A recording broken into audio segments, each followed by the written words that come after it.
Good morning to all of you. Today I am discussing. Good morning to all of you. Today I am discussing chapter 4, chemical and chemical changes.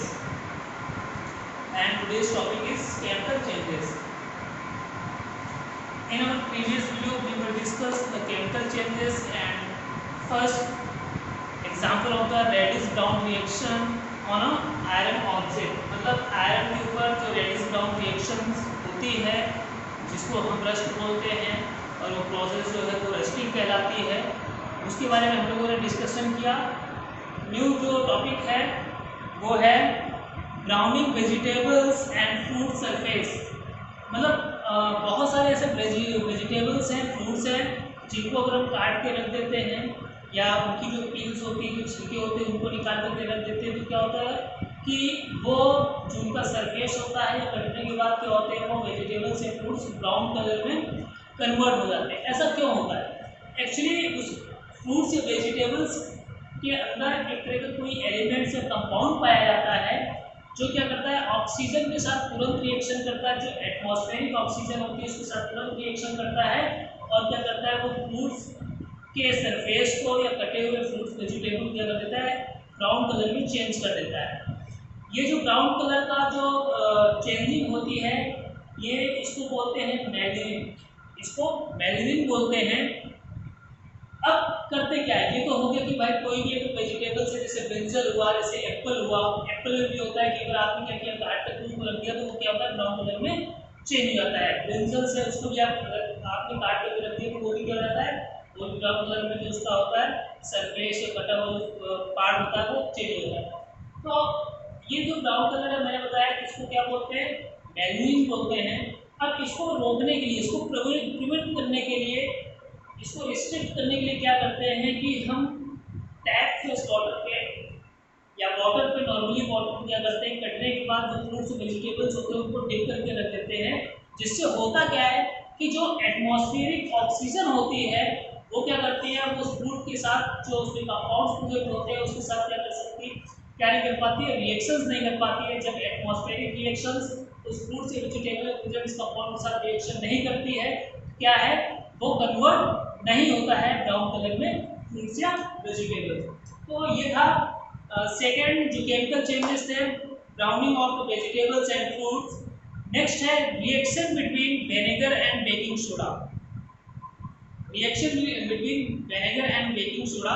Vinegar को आप लोग normally जो term में आप लोग जानते हो, सिरका बोलते हैं उसको, ठीक है। और इसका जो फॉर्मूला होता है CH3COOH होता है। एसिटिक एसिड इसको बोलते हैं केमिस्ट्री में।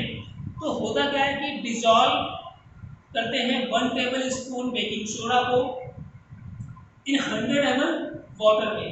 इसके बाद क्या करते हैं, उसको स्टिल करते हैं, बहुत अच्छी तरीके से डिजॉल्व करते हैं। डिजॉल्व करने के बाद क्या करते हैं कि एक 5 ml जो विनेगर होता है, एसिटिक एसिड होता है, उसकी निकाल करके दूसरे टेस्ट ट्यूब में रख लेते हैं।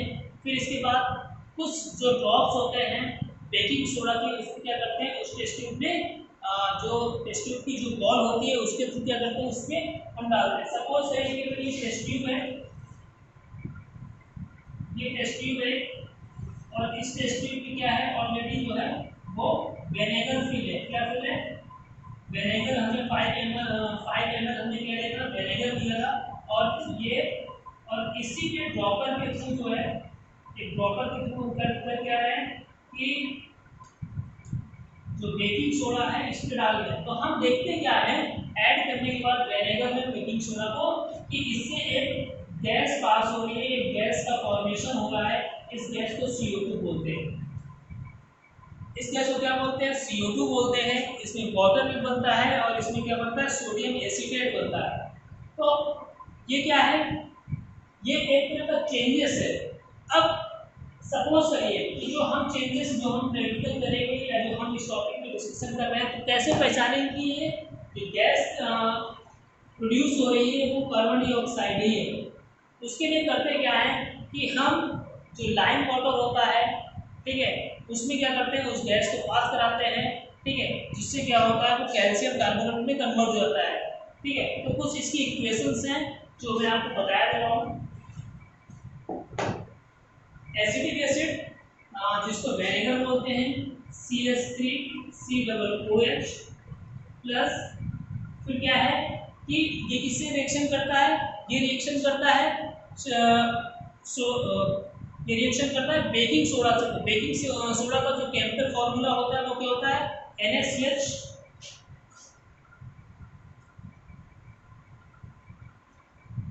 Sodium hydrogen carbonate. Sodium hydrogen carbonate जब ये रिएक्शन करता है क्या बनता है, ये CO2 बनती है, गैस जो है आपका वाटर में यूज होता है, और क्या बनता है, सोडियम का एसीटेट बनता है। क्या बनता है, सोडियम एसीटेट बनता है, CH3COONA, CH3COONA। ये आपका क्या है, एसिडिक एसिड है, एसिडिक एसिड है। ये आपका क्या है, ये आपका बेकिंग सोडा है। बेकिंग सोडा इसको क्या बोलते हैं, इसको बोलते हैं sodium hydrogen carbonate. Sodium hydrogen carbonate, ये आपकी CO2 है, कार्बन डाइऑक्साइड,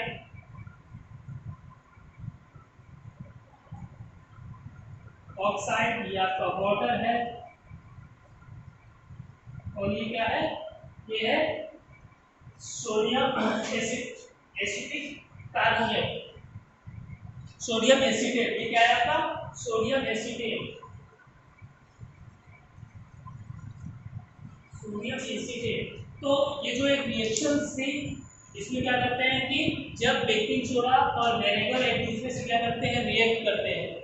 टेस्टिंग कैसे करेंगे कि जो इवॉल्व हो रही है गैसेस हो, कार्बन डाइऑक्साइड है, उसके लिए हमने क्या कहा कि जो लाइम वाटर होता है उस पर हम उसको पास कराते हैं, जिससे क्या होता है, लाइम वाटर क्या होता है, कैल्शियम कार्बोनेट में कन्वर्ट होता है, मतलब उसका जो कलर होता है वो होता है वो दूधिया हो जाता है। फिर आते हैं कि एक रिएक्शन और यहाँ पे, जब जो आयरन मिनरल्स होते हैं, आयरन मिनरल्स को अगर हम कॉपर सल्फेट के सॉल्यूशन में डिप करते हैं तो कॉपर सल्फेट का सॉल्यूशन क्या है, वो चेंज क्यों हो जाता है, उसका कलर जो है वो चेंज क्यों हो जाता है, जो उसका कलर क्या है वो चेंज क्यों हो जाता है। तो उसके लिए क्या है कि जो कॉपर सल्फेट है, कॉपर सल्फेट मतलब CuSO4, ये कॉपर सल्फेट होता है। जब इसमें क्या करते हैं, आयरन की रिएक्शन कराते हैं तो होता क्या है, ये FeSO4 आयरन सल्फेट बनता है, और Cu तो क्या कर देता है, रिप्लेस कर देता है। तो ये क्या है, एक तरह से डिस्प्लेसमेंट रिएक्शन है। इस रिएक्शन को डिस्प्लेसमेंट रिएक्शन भी कहते हैं।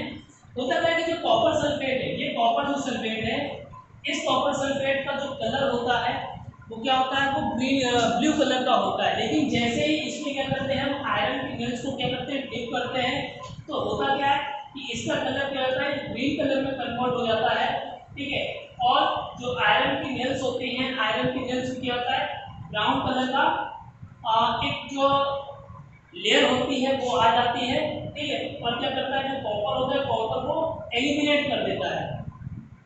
तो ये क्या है, ये जो है ये reaction between copper sulphate solution and the iron minerals है। तो ये रिएक्शन के थ्रू, इक्वेशन के थ्रू मैंने आपको बता दिया।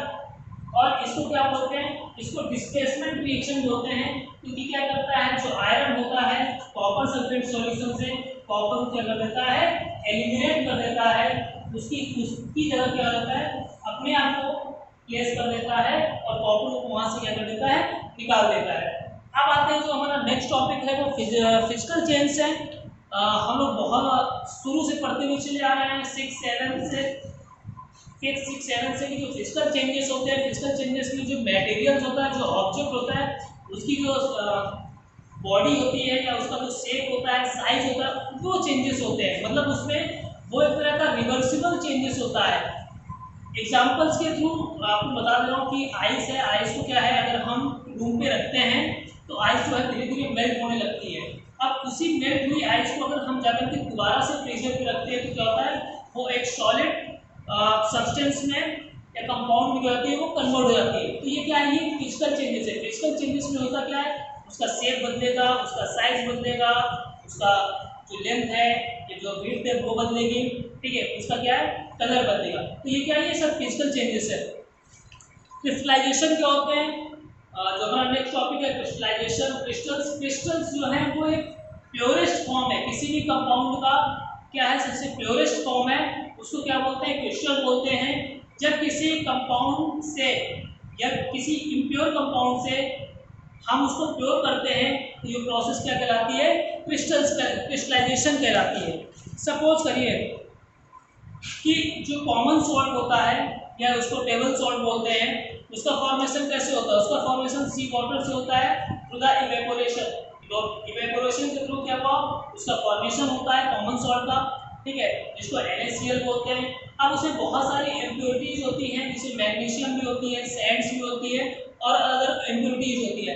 तो अब क्या करना है कि हमें सॉल्ट यूज करना है, हमें सॉल्ट चाहिए, लेकिन हमारे पास क्या है उसमें इम्प्योरिटीज है। तो करते क्या है कि उस सॉल्ट को जो होता है, जो NaCl होता है, उसको क्या करते हैं बॉयल किए हुए वाटर में हम उसको क्या कर देते हैं डाल देते हैं। इसके बाद क्या है उस वाटर को हम लोग फिल्ट्रेशन करते हैं, फिल्टर करते हैं, तो जो इम्प्योरिटीज होती है वो फिल्टर की जो लेयर होती है उस पर आकर के कलेक्ट हो जाती है। उस इम्प्योरिटीज को हम लोग क्या कर देते हैं बाहर कर देते हैं, और जो सॉल्यूशन होता है जो नीचे आता है पॉट में, उसको हम लोग क्या करते हैं यूज़ करते हैं।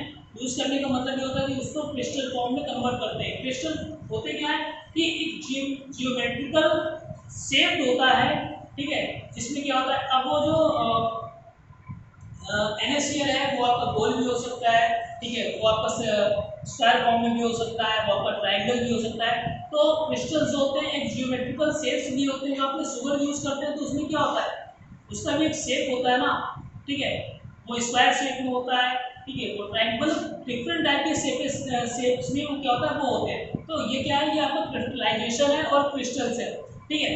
और इस तरह से जो ये आपका टॉपिक है केमिकल्स एंड केमिकल चेंजेस वो फिनिश हुआ। अगर किसी भी टाइप की क्वेरी है आपकी तो आप लोग पूछ सकते हैं। हम लोग नेक्स्ट वीडियो में नेक्स्ट चैप्टर को डिस्कशन करेंगे। तब तक के लिए बाय बाय।